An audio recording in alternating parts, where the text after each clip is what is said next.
The Sea Chest.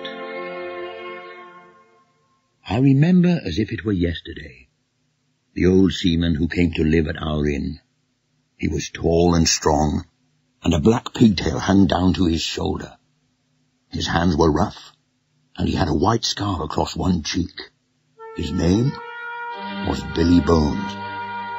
And when he was drunk, as he often was, we were all afraid of him. He never talked to any of the sailors who called at the inn, and he paid me 4p a month to warn him if I should ever see a sailor with one leg.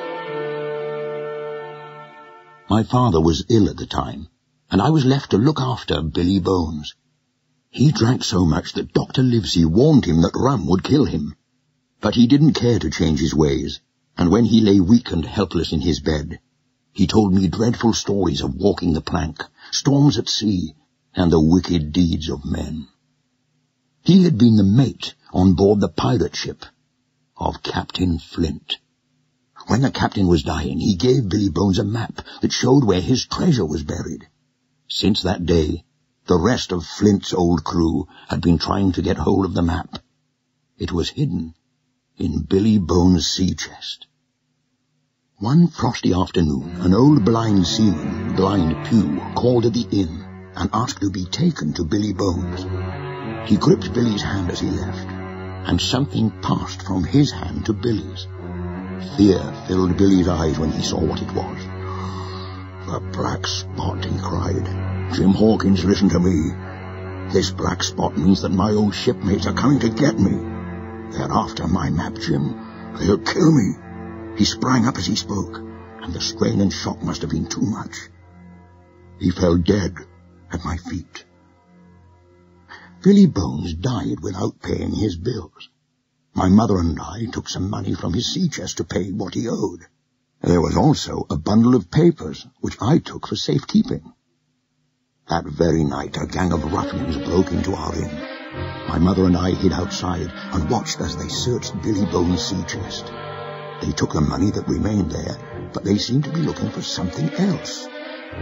Unable to find what they wanted, they shouted and raged. I realized that they were after the bundle of papers in my pocket.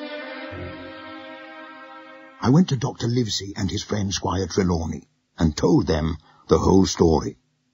When we opened the bundle, we found Captain Flint's treasure map. The squire was very excited. "Flint was the most bloodthirsty pirate that ever sailed," he cried. "I'll fit out a ship in Bristol. Livesey, you'll be ship's doctor. I'll take you too, Jim Hawkins. You'll be cabin boy. We'll have the best ship and the choicest crew in England. And we'll have that treasure." So it was that Squire Trelawney bought the Hispaniola and prepared her for the voyage. He needed a good crew and took on a sailor named Long John Silver as ship's cook. His left leg was cut off close by the hip, and under his left arm he carried a crutch. He was very tall and strong.